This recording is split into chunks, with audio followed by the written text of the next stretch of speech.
এই পতাকার সম্মানটা যে কোথায় আজ পর্যন্ত কেউই দিতে পারে নাই। যেসব গুলিটা চলতেছে আমি প্রস্রাব করে দিছি, আমার লুঙ্গি চুঙ্গি পুরো মাইক খেলাইছে। আমি তখন ওই মুহূর্তে কইছি ইন্না নিল্লাহি ওয়া নিল্লাহি রাজিউন। আমি কি আমার মার বুকে ফিরে যাবো না আমার বাবার বুকে ফিরে যাবো আমি জানি না। একজনে পতাকা খুলে ফালাই দে, সবটি লাত্তি মেরে ফালাই দে। দেশের ভালোবাসি, দেশের পতাকা ভালোবাসি। তার তার কপালে ছিল বাংলাদেশের পতাকা, নাফিজের বাংলাদেশের পতাকাটা যে ছিল, এই পতাকাটা কি তার বাবাই দিছে না সরকার দিছে? আমি যদি জুলাই যোদ্ধায় হয়ে থাকতাম আমার তো অথচ একটা কিছু থাকতো সরকারি ফাউন্ডেশন থেকে। কোন জায়গায় মামলাটা করব? আমার দেখেন আপনার ঘরের ইন্দুরই তো ঠিক নাই। আমরা চাচ্ছিলাম সুন্দর একটা বাংলাদেশ চাই, সবাই যেন দুগা ডাইল ভাত খেতে পারে। তারেক রহমানের বাম হাতটা যারা দিলে তো আমি খাইয়া লড়তাম না, এদের বাম হাতটা যারা দিলে তো আমি খাইয়া লড়তাম না। আমি আজকে এই অবস্থা থাকি, আমার তো ঢাকা শহরে বাড়ি থাকানোর কথা, তাহলে আমি এই দেশটাকে ভালোবাসি কি করলাম? ওই একটা বাসি আমি বাচ্চা নিছি, কে লেগে আমার বাস দিয়ে লেগে সবাই খারাপ। ক্ষমতা, জনতা সবকিছু পাওয়া গেছে, কিন্তু এই জিনিস দিন না, আরো দিন আছে। জি নূর মোহাম্মদ, আপনাকে আমাদের সোনালী স্টুডিওতে স্বাগত জানাচ্ছি। আসলে আমরা আপনাকে আলোচনার শুরুতে আপনার কাছে জানতে চাচ্ছি সেদিন আসলে কি ঘটেছিল যখন আপনি শহীদ নাফিজের মৃতদেহ বা মরদেহ তার আপনার রিকশায় নিয়ে যাচ্ছিলেন, তখনকার পরিস্থিতি তো সেখানকার পরিস্থিতি কেমন ছিল? তখনকার পরিস্থিতি যে কত ছিল, ভয়ঙ্কর ছিল সেটা আল্লাহ পাকই জানে। এত মানুষ ছিল, কেউ যে একটু ধরতে আসবে এই ছেলেটা, তাও অনেক কষ্ট লাগতো না। একটা পাখি পর্যন্ত এই ছেলেটাকে ধরতে আসে নাই। আমি ওখানে আমি নির্জুম একা হয়ে গেছি গা। ছেলেটা যে সময় গাড়িটা চালাচ্ছিলাম তখন ছেলেটা যে সময় পাউডার ভিতরে মাথাত লাগছে, তখন আমি না জানে আল্লাহর আরশটা যেন আমার ভাঙ্গা পড়ছে। তার মানে যখন গুলি লাগে তখন আপনি দেখছেন? না, যখন গুলি লাগে তখন দেখিনি। ছেলেটা এভাবে নামাজ যেরকম পড়ে এরকম সেজদা দিতেছে, এরকম পড়ে রয়েছে। মানে গুলি লাগার পরে পড়ে গেছে সেই মুহূর্তে আপনি দেখছেন? না, আমি দেখিনি। পুলিশ আমাকে টেনে নিয়ে গেছে। আচ্ছা, টেনে নিয়ে যাওয়ার পরে কয় এটা তুল। আমি কি স্যার কি তুলবো? ওখানে একটা টুরকি আসছিল, টুরকি আর হইতেছে প্লাস্টিকের ব্যারিকেডের দেয় এটা আসছিল। তখন আমি কয় কি তুলবো? এই প্লাস্টিক টুরকি তুলবো না এটা তুলবো? কয় কি এই যে এটা ফালাইছি এটা তুল। তখন কয় আমি তো একলা পারবো না স্যার। তখন ওর পিছন সাইডটা আমি ধরলাম, এবার ধরার পরে উঠাইছি, উঠানোর পরে বসানোর পরে মনে করেন অনেকে শত্রু থাকে একটা চাতা মারছে। কে, পুলিশ নাকি? পুলিশে। এখন এখানে দেখি যে রক্ত টক্ত বইরা রয়েছে, পরে ধরছি রাগা রক্ত দিয়ে। আমি তখন যেসব গুলিটা চলতেছে আমি প্রস্রাব করে দিছি, আমার লুঙ্গি চুঙ্গি পুরো মাইক খেলাইছে। আমি খালি কইছি আল্লাহ। আমি তখন ওই মুহূর্তে কইছি ইন্না নিল্লাহি ওয়া নিল্লাহি রাজিউন। আমি কি আমার মার বুকে ফিরে যাবো না আমার বাবার বুকে ফিরে যাবো আমি জানি না। তখন ওখান থেকে টেনে আল্লাহ যে হাসপাতাল পর্যন্ত গেটে এখানে আসছি, এখানে পুলিশ, ছাত্র, জনতা অনেক মানুষ ছিল। অনেক মানুষ থাকার পরে কইছি একটু আসেন ভাই ধরেন, কেউ ধরতে কয় এখান থেকে গেলি তোর সহকারে পুরা দেয়ালাম।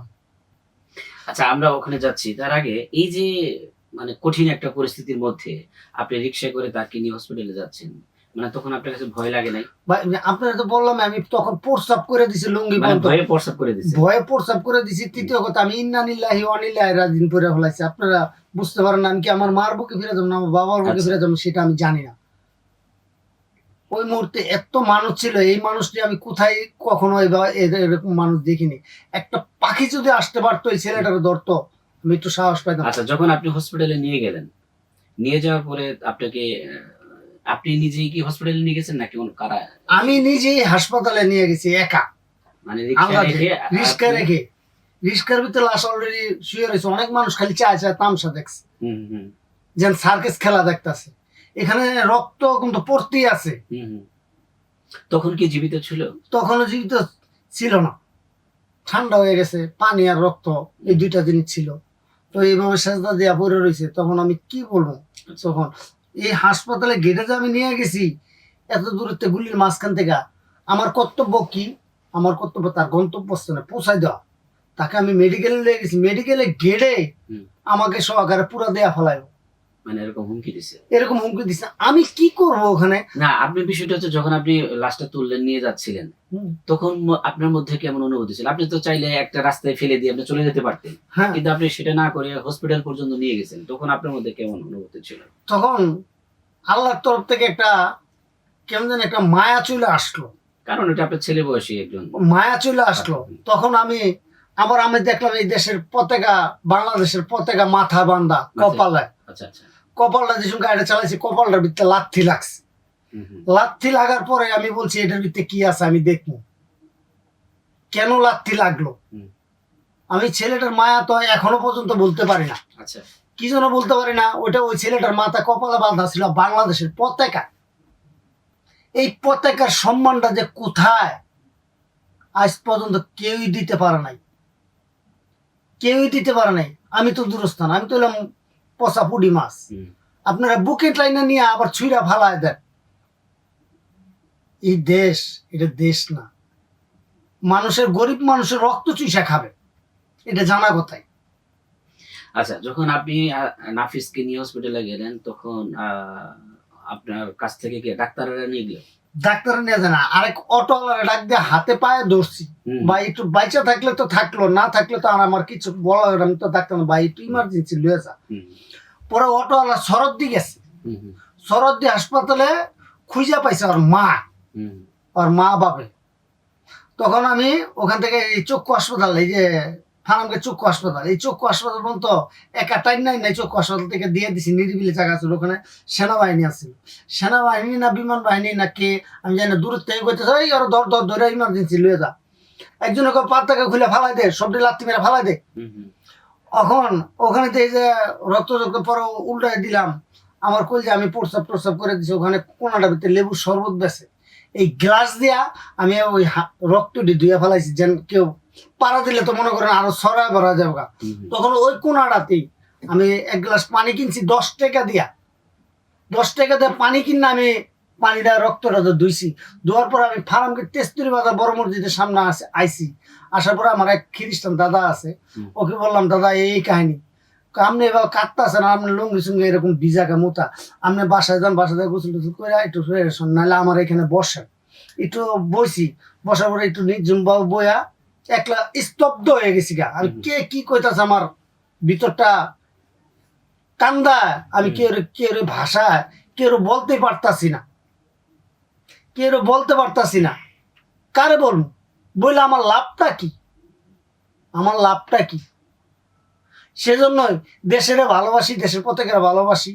কে আমার ভালোবাসলো আর কে না বাসলো সেটা আমার দেখার বিষয়। আচ্ছা, আমরা আরেকটা বিষয় যাচ্ছি, সেটা হচ্ছে আপনি এই ঘটনার পরে নাফিজের পরিবারের সঙ্গে কোনো যোগাযোগ হয়েছে? হ্যাঁ, নাফিজের পরিবারের যোগাযোগ হয়েছে। আপনাকে দেখার পর তার বাবা বা তার পরিবারের অনুভূতি কেমন ছিল? তার অনুভব, তার বাবা অনুভব কান্দা দিছে, বুঝছেন, একটা চোখের পানি ছেড়ে দিছে। আমার দেখলে এখনো পর্যন্ত কান্দা দেয়। পোলার মায়া তো আর। নাফিজের বাবা আপনাকে কোনো কিছু জিজ্ঞেস করেছে যে মৃত্যুর আগে আপনার সঙ্গে কোনো কথা বলছে কিনা? না, মৃত্যুর আগে কোনো কথা বলে নাই। তার বাবা কোনো, তার বাবা কিছু জিজ্ঞেস করছে নাফিজের সম্পর্কে আপনাকে? না, আমি তো তাকে চিনি না। আচ্ছা, তার কপালে ছিল বাংলাদেশের পতাকা, নাফিজের বাংলাদেশের পতাকাটা যে ছিল, এই পতাকাটা কি তার বাবা দিছে না সরকার দিছে? তার টাকা দিয়ে কিনছে না, কে কোনো প্রিন্সিপাল দিছে না কে দিছে সেটা সেই জানে। আমি তো জানি বাংলাদেশের পতাকা আমার কাছে আমার দেশ বড়। কে ভালোবাসলো আর কে না বাসলো সেটা দেখার বিষয় আমার না। আমার দেশের পতাকাটা আমি ভালোবাসি। আচ্ছা, আমরা আরেকটা বিষয় যাচ্ছি, সেটা হচ্ছে এই যে ঘটনার আগে, এই ঘটনার পরে আপনি কি অতিরিক্ত সম্মান পাচ্ছেন মানুষের কাছ থেকে, নাকি আগে যেমন ছিলেন এরকম তাই? না ভাই, আগের তো মনে করেন এখনো পর্যন্ত আরো নিচের দিকে গেছি। মানুষ সম্মান করেন আপনাকে? মানুষের সম্মান করে, কি সম্মান করে? খালি ওই যে বুকটা দিছেন, বুকটাই বেইমানি করে। কে বুক দিছে? দিছে তারেক রহমান, দিছে নাহিদ। মানে এই ঘটনার পর আপনাকে তারেক রহমান, নাহিদ এরা দেখেছে। নাহিদ সবার আগে দেখেছে, তারপরে ব্যারিস্টার রুমিন ফারানা। আচ্ছা, তারা ডেকে নিয়ে কি আপনাকে এই যে এই কথাটি জিজ্ঞাসা করছে, এই কথাটি জিজ্ঞাসা করার পরে বুকে নিলেন, বুকে নিয়ে এত দূর উঠাইলেন, উঠাই আবার ছুঁড়া ফালাই দেন। মানে কোনো আর্থিক সহযোগিতা পান? আর্থিক সহযোগিতা এক কাপ চা যে খামু এই টাকাটা পর্যন্ত মানে কোনো সহযোগিতা করে নাই? সহযোগিতা আমি কিচ্ছু পাইনি। এখনো আমার টিন দেয়া পানি ভরে। আচ্ছা, আমি যদি জুলাই যোদ্ধাই হয়ে থাকতাম, আমার তো অথচ একটা কিছু থাকতো সরকারি ফাউন্ডেশন থেকে, হয়তো সরকারি দান মানে শ্রদ্ধা দেয়। জুলাই যোদ্ধা গেজেটে আপনার নাম নেই? না, কি জন্য আমি কি অপরাধ করছি জানি না, আল্লাহ পাকি জানে। আমার দিয়া মনে করেন ছুঁড়া ফালাই দিছে সবাই, সেজন্য আমি কি ওর কাছে যাইতে চাই না। এখন জুলাই যোদ্ধা হিসেবে আপনার নাম নাই, আপনি সেখানে আপনি প্রত্যক্ষ প্রমাণ রয়েছে, সেই হিসেবে আপনার চাওয়া কি, সরকারের কাছে চাওয়া কি? সরকারের কাছে চাওয়া একটাই, আমার বাপের সম্পত্তিটা দিলে আমার আমার আর কিছু লাগবে না। আপনার বাবার সম্পত্তি কোথায়? দিনাজপুরে। এটা কি কি অবস্থায় আছে? এটা অবস্থায় আছে, মনে করেন আপনার ক্ষমতা, হুম, আপনার দাও বডি চুরি আছে, চাবাড়ি আছে। হুম। আমার তো টাকার জোর নাই, লোকও নাই। হুম। টাকার জোর থাকলে আমার লোকও আছে, সবই আছে। অন যদি আপনি যদি 5 লাখ টাকা খরচ করেন দাও বডি লিয়া, মানে জায়গাটা কি অন্যজনের দখলে নিয়ে দিচ্ছে? দখলে নিয়ে নিচ্ছে। কারা দখলে নিচ্ছে? বাপে করতো আওয়ামী লীগ, এই বাপে কিছুদিন আগে মারা গেছে, হুম, হুম। এই যে 5ই আগস্টের পরে মারা গেছে। আচ্ছা। আওয়ামী লীগ করতো, হুম, আর এখন তার ছেলে করে বিএনপি। এখন আপনি কোথায় যাবেন? তার ছেলে একটু পয়সা আলাদা দেখা তার ছেলে বিএনপির কথা বলে। না, এটা নির্দিষ্ট একটা প্রসেস আছে, আপনি কোর্টে মামলা করতে হবে। আমার মামলা করলেও, হুম, মামলা করে কার কাছে মামলা করব আমি? আচ্ছা। কোন জায়গায় মামলাটা করব? আমার দেখেন, আপনার ঘরের ইন্দুরই তো ঠিক নাই। আপনার ঘরের ইন্দুর যদি ঠিক থাকতো, তা আপনার বাইরে এমনি ঠিক থাকতো। আপনার ঘরের ইন্দুরই তো ঠিক নাই। আচ্ছা, যে স্বপ্ন নিয়ে আপনারা রাজপথে সাধারণ মানুষকে সহযোগিতা করেছেন, জুলাই যুদ্ধের সময় হুম। আপনারা রাস্তায় নেমেছিলেন, সেই স্বপ্ন কি বাংলাদেশ বাস্তবায়ন হয়েছে না, বা সেই পথে কি হাঁটছে? না। আপনারা না। কি কেমন স্বপ্ন দেখছিলেন, কি চাচ্ছিলেন?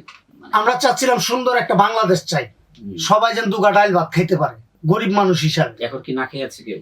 এখন মনে করেন ওই যে রাস্তার মধ্যে তো আপনি তো যাই দেখতে পারতেছেন, এত গাড়ি, হুম। আর মানুষ তো মনে করেন উড়োজাহাজের মতন তো চলতে আছে। ব্যস্ততা শহর তো ব্যস্ততাই, ব্যস্ততা শহর তো ব্যস্ততাই, ব্যস্ততা শহরে আর কি করব? খালি যেদিকে ডাইনে যাবেন মোড়চোরটা পাড়ি দিতে গেলে এত আইনের কোনো প্রক্রিয়া নাই।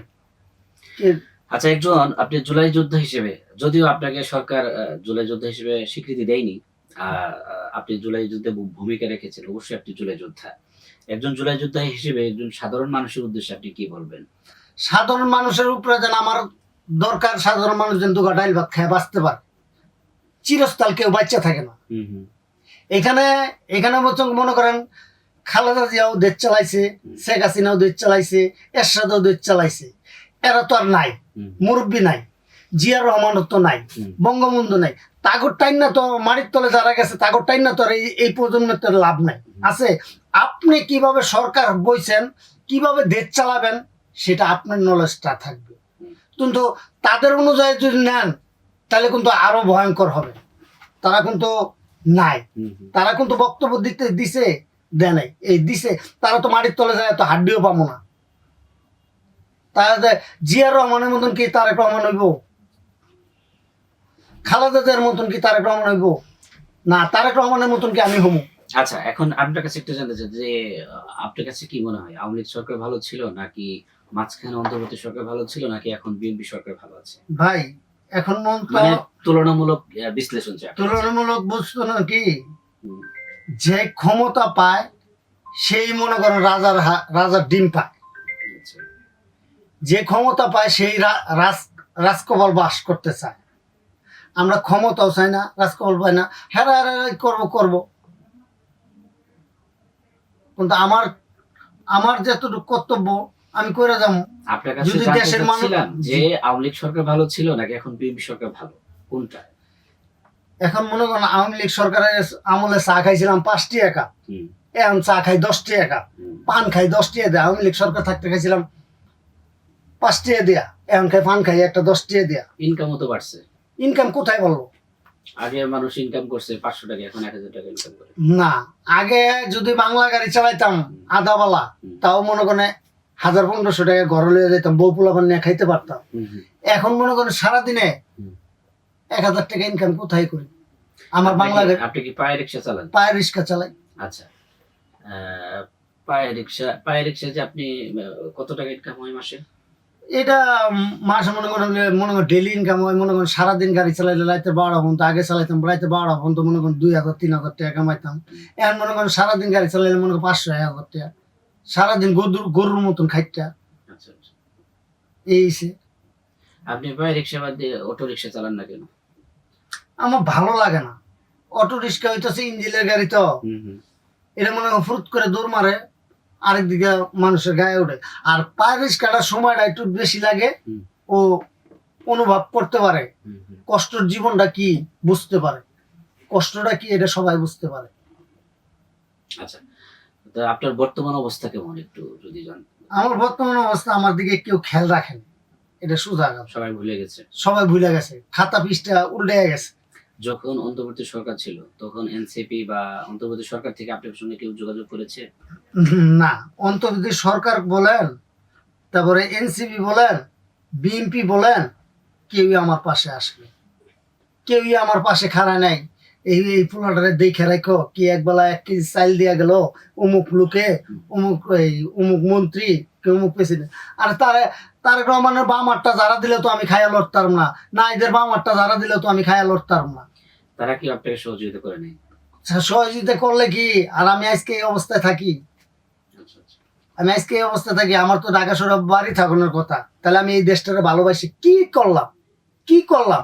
আমার ফুলটা যে এয়ারপোর্টের মাঠে পুঁতা থুয়েছে, লাল মাঠে, কোনো সেনাবাহিনী, কোনো বিমান বাহিনী কেউ তো আমার দিকে তাকাইলো না, কেউ তাকাইলো না। এই পোলাটা তো রাষ্ট্রীয়ভাবে একটা পতাকা নিয়ে দেয়, এত বড় ভূমিকা রাখছে। গরিবের ঘরে জন্ম নিয়েছি, কাঠুরিয়ার ঘরে, কাঠুরিয়ার ঘরের কুপলা পান্ডে কেউ খোঁজ নিবে না। এটা আজকে আমি বইলা দিলাম। সবাই খালি কানবে, আর চোখ আছে দেখবে, কান আছে শুনবে। এই বুকটা হচ্ছে কি হলে বেইমান।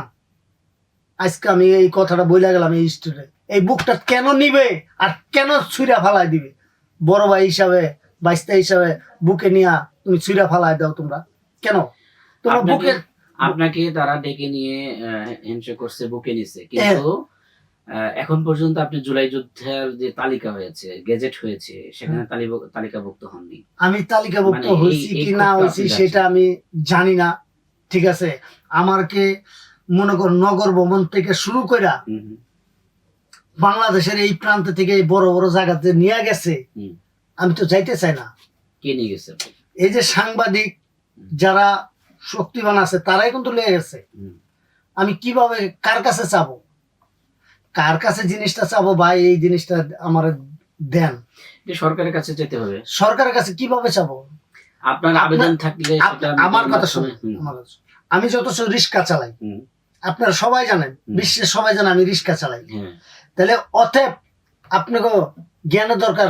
ওই ছেলেটাকে আমরা একটু উঠাই দিই, ওই ছেলেটা কি আছে ব্যাকগ্রাউন্ডটা দেখি, তার কি পরিচালনা আছে দেখি, তার মা বাপ কি আছে না আছে। আর আমার মা একটা হাত নাই, বাবার একটা পাও নাই। আমি সেজন্যই সংসদের বাসটা নিছি। আমি ওই একটা বাসই নিছি। বাস দিয়ে কি করেছেন এটা?